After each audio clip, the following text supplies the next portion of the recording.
silakan dibuka. Ya, coba. Kalian lihat saja. Tak perlu diundang, kami sudah hadir di sini. Atas batinya nurani gubernur menurunkan setengah tiang bendera.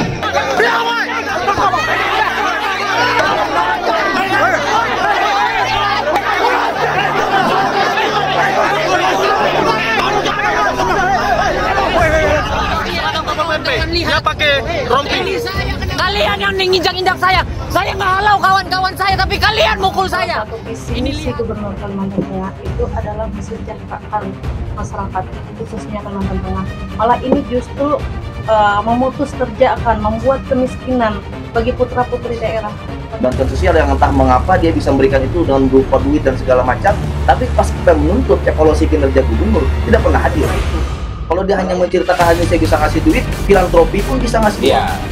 Hak asasi manusia itu ditempatkan kepada rakyat sipil, kepada rakyat tertindas. Maka kalau kita bicara tentang pemukulan dan penganiayaan, menghalang-halangi itu adalah bagian daripada rakyat, bukan aparat. Jangankan hanya gubernur, wali kota, presiden pun itu wajib bisa menerima kritik dari siapapun.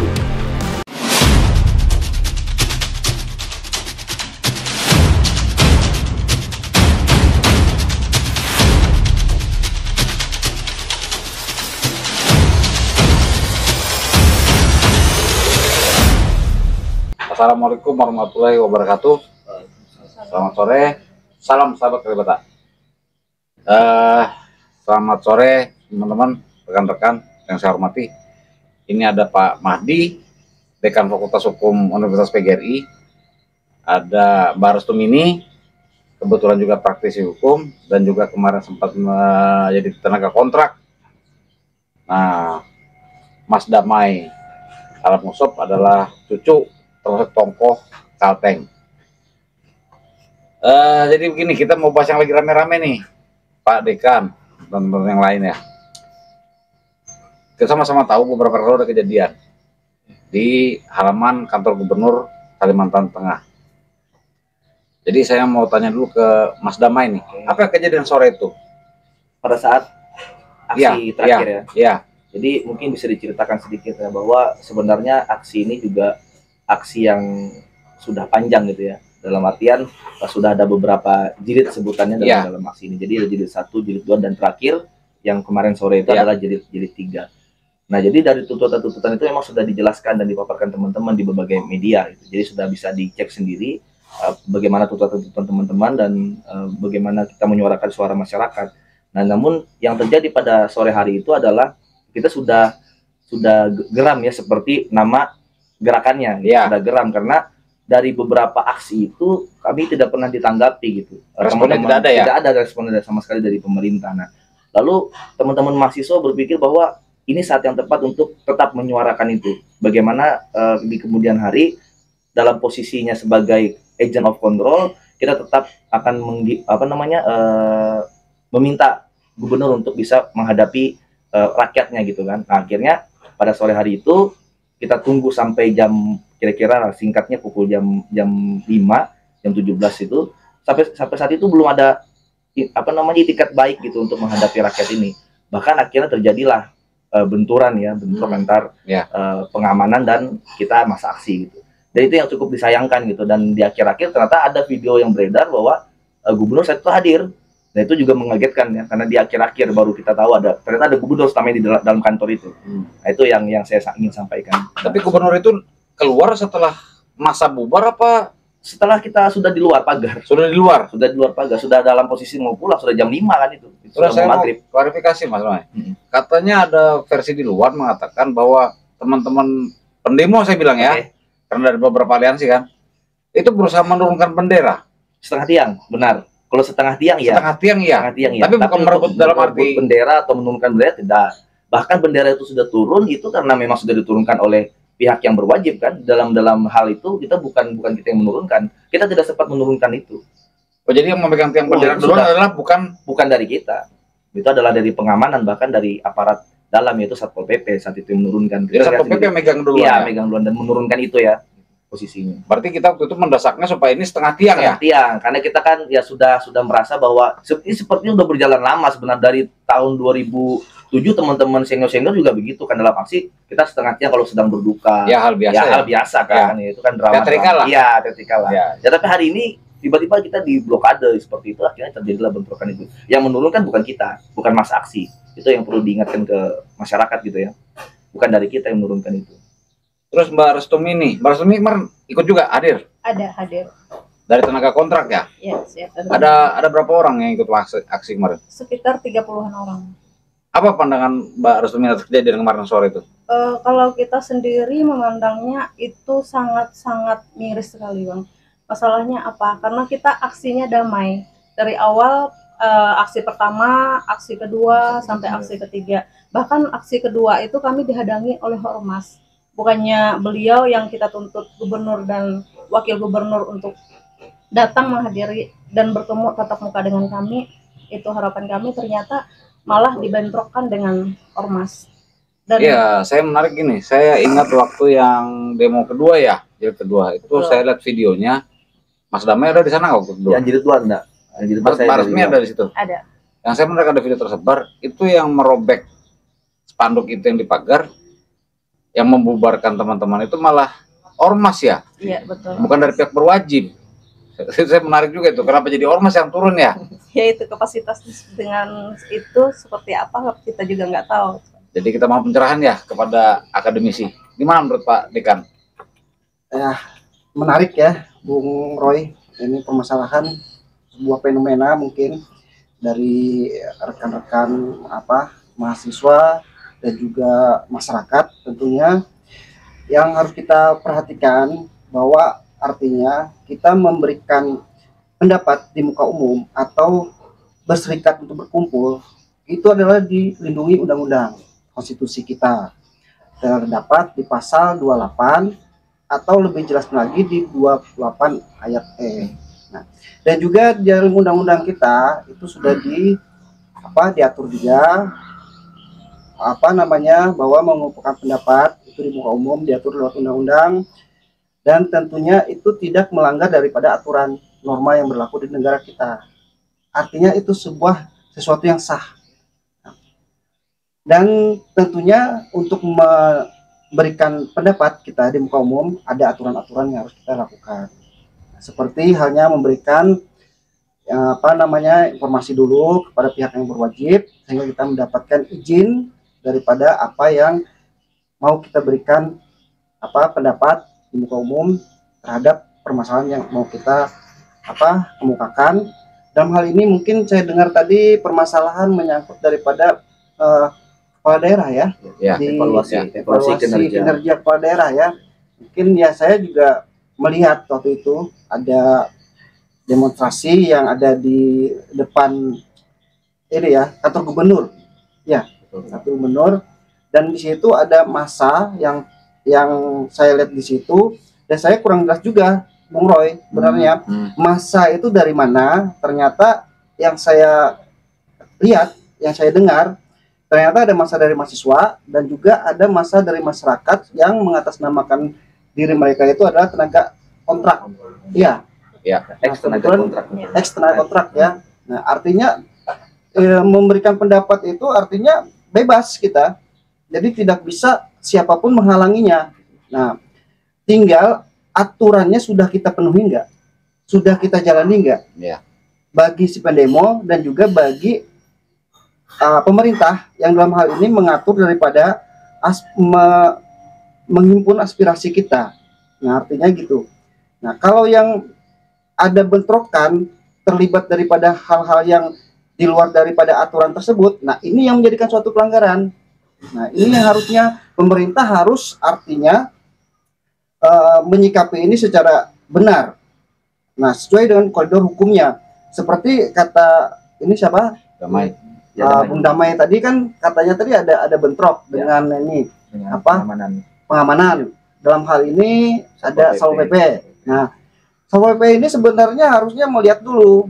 Nah, mereka tidak boleh yang namanya secara brutal menganukan masalah pendemo atau masyarakat yang memberikan aspirasi. Jadi artinya harus secara persuasif mereka. Nah, persuasif. Jangan artinya memancing. Ya. Nah, sehingga menimbulkan suatu keributan. Nah, seperti halnya juga dalam hal ini kalau misalnya ada pihak-pihak lain di dalam mengatur ataupun menjaga daripada keamanan daripada pendemo, seperti pihak-pihak lain seperti LSM misalnya. Nah, LSM misalnya kan ini harus jelas aturannya, sehingga mereka ini jangan berbenturan dengan yang namanya aturan, apakah mereka bertentangan dengan aturan untuk si pendemo dan juga aturan yang melekat daripada aturan yang mereka lakukan. Nah, Tapi saya tanya dulu Pak ya. Dekan. Tadi kan di jilid kedua saya ingat ada perobekan, Ya. ada pembubaran. Tapi yang membubarkan ini adalah bukan aparat penegak hukum. Ya. Dalam hal ini polisi ataupun Satpol PP ya, saya anggap. Yang membubarkan itu justru ormas. Yang mengusir teman-teman ini justru ormas. Artinya dilarang, diusir. Bahkan si ormas tadi merobek. Itu boleh nggak tuh? Nah, kita lihat dulu aturannya. Nah, Aturan ormas itu kan adalah artinya mereka berhak nggak ya, untuk dalam kapasitas mereka selaku organisasi kemasyarakatan, dalam hal ini mereka untuk yang namanya menjaga atau mengamankan demonstrasi, atau artinya berhadapan dengan pihak demonstrasi, dalam hal ini masyarakat atau mahasiswa gitu loh. Nah, kalau mereka tidak ada aturannya di dalam hal itu, otomatis mereka melanggar aturan yang ada. ya lucunya kan, Melanggar aturan yang ada. polisinya di situ karena- diam, justru ini yang ini ribut. Karena Bang Roy yang Nah. untuk yang artinya ditugaskan dalam undang-undang kita, Ya. yang menjalankan yang namanya pengamanan itu adalah pihak yang berwajib, Yang diberi kewenangan ya. diberi kewenangan dalam hal ini siapa? Ya kepolisian. Ya. Nah, kepolisian, dan juga kalau di daerah ada yang namanya satuan polisi Ya. Pamong Praja. Nah, itu. Tapi kalau ada bagian-bagian dari itu terlibat di dalam apa namanya nih, keikutsertaan di dalam pengamanan demonstrasi, itu harus dilihat dulu apa aturannya gitu, sehingga mereka berhak untuk yang namanya dalam hal ini menjaga demonstrasi, bahkan bisa berbentrok, membuat bentrokan Ya. secara fisik dengan pihak-pihak demonstrasi, sehingga tidak jalannya aspirasi tadi yang sebenarnya sudah diatur dalam Undang-Undang Dasar kita. Kebebasan berserikat, berkumpul, mengumumkan pendapat itu harusnya bebas sebebas-bebasnya, Ya, betul. bebas sebebas-bebasnya terhadap siapapun, terhadap pemerintah, penguasa, ataupun dalam hal ini kepala negara, kepala daerah, bupati, wali kota, itu bebas sebenarnya. Nah, dalam hal ini yaitu lagi tergantung daripada apakah kita melanggar daripada aturan tersebut. Kalau kita tidak melanggar dari aturan tersebut, artinya pemerintah harus introspeksi diri. Nah, artinya di situ ada apa? Ada kesalahan aturan apa di situ? Nah, apakah sudah menjalankan aturan secara aturan yang sudah diberikan di dalam aturan pemerintahan, atau membuat suatu kebijakan aturan yang sehingga akhirnya merugikan dari masyarakat sendiri. Ya, Nah, itu. saya ingat banget kejadian itu ya. Ya. Malah si ormas tadi sampai ada kata-kata kotor keluar kalau nggak salah ya. Betul. Memang Menarik lah ya. Ya, jadi saya lucu lihat video itu justru polisi diam. Justru ormas yang bergerak kan, aneh juga. Tapi gini, kebetulan semuanya asli putra daerah. Putra Putri. Nah, jadi saya mau tanya dulu. Apa sih sebenarnya kinerja gubernur yang dianggap oleh teman-teman ini tidak memenuhi janjinya? Siapa dulu nih, Bang? Ya, Oh, sama ya. Kalau menurutku sih mungkin sederhana ya kacamatanya, karena kalau kita jabarkan kita harus dengan detail ya menjabarkan dengan data itu. Tapi secara kasat mata begini, hari ini di semua kabupaten itu kan sedang ada juga lah banjir dan segala macam, ketimpangan sosial dan segala macamnya. Nah, sekarang kalau di media massa atau di media sosial tuh terlihat tuh pemimpin kita kesana kemari ya kan untuk mendatangi salah satu korban Ya. bencana itu. Nah, lalu apa yang selama ini dia keluarkan dalam setiap kedatangan dia untuk menangani banjir itu? Nggak ada. Yang dia hanya berikan, ini memang fakta ya, dia memberikan bansos, misal bantuan sosial yang entah mengapa dia bisa memberikan itu dengan berupa duit dan segala macam. Ini memang kenyataannya, memang ada di medianya Pemda sendiri. Tapi pas kita menuntut evaluasi kinerja gubernur, tidak pernah hadir. Nah, lalu kita mempertanyakan yang selama ini dia perjuangkan itu siapa? Ya, kalau memang benar dia memperjuangkan, harusnya dalam 9 tuntutan dan sekarang jadi berkembang jadi 13, dia sampaikan, satu, kami kekurangan ini. Kedua, ini pencapaian kami. ketiga ini pencapaian kami, ini keempat ini kekurangan kami. Ya sampaikan sebagai pemimpin, sebagai penguasa. Nah lalu hari ini kita malah dibenturkan. Yang malah timbul di permukaan, di publik adalah benturan itu. Nah sekarang kita pertanyakan kembali, ini terkait dengan pemerintah akhirnya kan. Nah begitu ini sudah diluapkan di publik, maka publik menyorot antara masa aksi, aparat, lalu dengan penguasa. Dikait-kaitkan ketiga elemen ini. Nah lalu sekarang kita bertanya, sekarang yang memang menuntut hak asasi manusia itu siapa? Karena lembaga negara, pemerintah, penguasa, dan perangkat daerah, aparat, itu tidak lagi melekatkan seutuhnya 100% hak asasi manusia itu. Hak asasi manusia itu ditempatkan kepada rakyat sipil, kepada rakyat tertindas. Maka kalau kita bicara tentang pemukulan dan penganiayaan, menghalang-halangi, itu adalah bagian daripada rakyat, bukan aparat. Aparat nggak boleh dia ngomong, saya punya hak asasi manusia, tidak. Karena Anda sudah digaji negara. Nah itu yang kita pertanyakan, kenapa selama ini kita dibenturkan? Penguasa keluar dong, sampaikan. Tapi kalau menurut Mas Damai nih, sama Mbak Rostumi nih, sebagai pemerhati lah saya bilang ya, masyarakat ya. Apa menurut kalian keterbukaan informasi di daerah sudah jalan belum? Kalau menurutku sih susah bang, karena kalau kita menggali data itu ya, data itu hanya data formil gitu ya, yang nggak akurat juga. Nggak akurat, nggak akurat ya, karena kita pernah cari-cari ya di BPS dan segala macam, itu data-data formil misalnya tentang kependudukan dan segala macam. Kalau kita mau cari spesifik tentang anggaran itu misalnya, kita gubris misalnya tentang bagaimana laporan pertanggungjawaban gubernur gitu. Kita susah dapat itu. Kalau di Kalteng lah, kita nggak tahu kalau di tempat lain gitu. Ya itu yang termasuk saya mau cari-cari juga, bagaimana sih cari laporan pertanggungjawaban ini kan. Susah diakses tuh. Iya. Bisa diakses. Karena pengalaman. Saya menarik karena pembangunan kayaknya agak kurang. Iya, kan gitu. Kita kan mau cari-cari juga. Pak ini apa pendapatnya?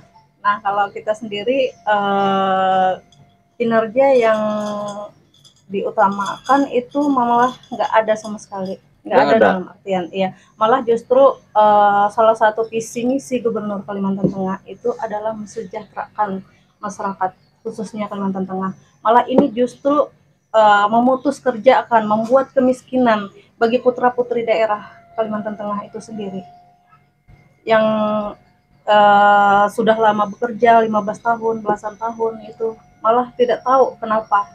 Itu tidak pernah dijelaskan apa sebabnya. Berarti menurut Mas Damai, saya ke Mas Damai nih, seperti tadi Mas Damai menceritakan bahwa beliau datang ke lokasi bencana, membagikan ada berupa uang, bantuan dan segala macam. Berarti maksud Mas Damai ini simbolis aja ini ya? Lah itu kan tidak menyelesaikan apapun. Mungkin hari itu iya 250.000 misalnya kita dapat karena kita sudah tergenang banjir, tapi keluarkan dong statementnya. Kami sedang berupaya untuk ini. Gitu. Penanggulangannya ya? Nggak keluar dong kata-kata itu. Kita udah tunggu. Kita memang sudah cek. Ya, kita udah memang cek Pak gitu kan. Kita udah memang cek. Kami mau tunggu apa sih kata-kata dia. Nggak ada keluar. Ya saya hari ini datang, saya memberikan belasungkawa saya memberikan berupa bantuan sosial. Lalu dia nggak ngomong. Hari ini dia lagi ngapain? Apa tindak lanjutnya setelah ini? Yang kita tunggu dari penguasa itu adalah itu kan. Kita tunggu dari pemimpin itu adalah itu. Kalau dia hanya menceritakan hari ini saya bisa ngasih duit, filantropi pun bisa ngasih uang. Ini kan pertanyaannya adalah bagaimana tanggung jawab Anda, bukan tentang bagaimana diri Anda ini siapa kan gitu loh. Ya, itu sih. Kebetulan beberapa waktu lalu kami ada podcast juga sama Mas Aldo dari Kompas. Beliau mendata bagaimana bencana banjir di daerah. Beliau juga banyak melaporkan data itu. Tapi Pak Dekan, saya teringat nih terkait kejadian yang baru 2 hari yang lalu ya. Saya dengar ini pihak dari Satpol PP ada juga melaporkan dugaan tindak pidana. Kalau tidak salah pasal 170. Gimana Pak Dekan memandang ini? Gini Bung Roy, jadi artinya masalah lapor melapor itu sesuai dengan ketentuan undang-undang itu memang sah. Itu artinya siapapun berhak atas dasar daripada aturan yang berlaku. Tapi dilihat dulu, nggak asal sembarang juga artinya kita melapor. Jadi dilihat dulu laporan ini ada dasarnya atau tidak, ada terkait dengan faktanya atau tidak, ada artinya laporan ini bisa diterima atau tidak. Nah harus kita lihat juga dulu. Artinya yang seperti Bang Roy tadi katakan mengenai ini permasalahan di demo ya, terkait di demonstrasi ada pihak dari Satpol PP. Dalam hal ini dengan pendemo saling lapor melapor. Iya, betul. Kalau saya melihat kita harus lihat dulu kronologisnya Bung Roy. Nah kronologisnya bagaimana? Kalau ternyata dari pihak daripada pendemonstrasi ada terjadi sesuatu hal yang mungkin tindakan pidana yang terjadi terhadap mereka seperti pemukulan, itu berhak untuk melaporkan kepada pihak yang berwajib, artinya di sini. Nah, artinya sebenarnya mereka dari pihak yang berwajib atau dalam hal ini pengamanan daripada pendemo, mereka itu sangat aneh kalau saya pikir untuk melakukan tindakan pidana kriminal gitu loh. Karena kenapa? Karena mereka itu di posisi mereka itu mengamankan, bukan di posisi mereka itu memancing sesuatu hal yang artinya menjadi pihak mendemonstrasi ini dari persuasif menjadi tindakan fisik. Nah, harusnya mereka melakukan tindakan gitu loh. Nah, kalau teringat kemarin sore Mas Damai kita ketemu di Polda, saya ingat Mas Damai sampai di Polda jam berapa kemarin ya? Kemarin dari jam setengah 2 ya. Setengah dua. Menariknya kan seperti yang saya dengar cerita ya. Dengar cerita. Kayaknya dari pihak sana ini pada kan bikin LP-nya cepet ya. Cepet. Betul, nah, sementara teman-teman dalam tanda kutip korban mahasiswa yang kemarin, saya ikuti prosesnya juga dari jam setengah 2 kalau saya tidak salah sampai malam itu ya. Nah, sampai malam kita ketemu kan udah maghrib jam 6 kan. Saya ketemu teman-teman mahasiswa jam 6. Artinya prosesnya cukup alot ini kemarin sore nih. Bahkan di ya tarik-tarik inilah ya. Ya, ada tarik-tarikan nih. Iya. Yang menarik kok di Polres bisa cepat, kok di Polda kita punya yang kita punya ya, teman-teman mahasiswa punya kok lambat. Kalau Mas Damai melihatnya gimana tuh? Kalau aku lihatnya malah gini Bang, jangan sampai jadi gini ya, kita menghargai proses hukumnya. Kita ikuti kok prosedurnya. Kita dibutuhkan saksi, kita butuh bukti-bukti, maka kita lengkapi itu semua. Maka dari jam setengah 2 sampai jam 6 itu kita akan menghargai proses yang berlaku, bahkan sampai akhirnya terjadi laporan itu kan. Itu kita menghargai proses itu dan kita berikan tanpa ada intervensi ya kepada pihak kepolisian untuk segera menggubris atau menindaklanjuti terkait laporan kami. Tapi jangan sampai laporan yang di sebelah ini menjadi relasi kuasa gitu. Karena dia begitu cepat. Kami tidak tahu kapan ini melapornya gitu. Kalau misalnya pun bisa berarti pagi. Pagi ini siapa yang melapor? Berarti ada ya kan, jangan sampai ada relasi kuasa di situ gitu kan. Karena kita nggak tahu nih kapan melapornya, kapan. Berarti ada dugaan titipan nih. Iya, makanya takutnya kan kayak gitu, Bang. Makanya kita bingung kok punya kami dari jam setengah 2 sampai jam 6 itu pun prosesnya panjang. Oh, ini prosedurnya gitu. Tapi mudahan tidak ada. Nah, semoga tidak terjadi seperti itu. Kita hanya maksudnya kita biarkan jangan sampai ada intervensi di terhadap kasus ini ya. Iya, gitu. karena saya ingat teman-teman kan kemarin kebetulan saya sama Bung Parlin agak udah malam kan sampai di Polda tuh.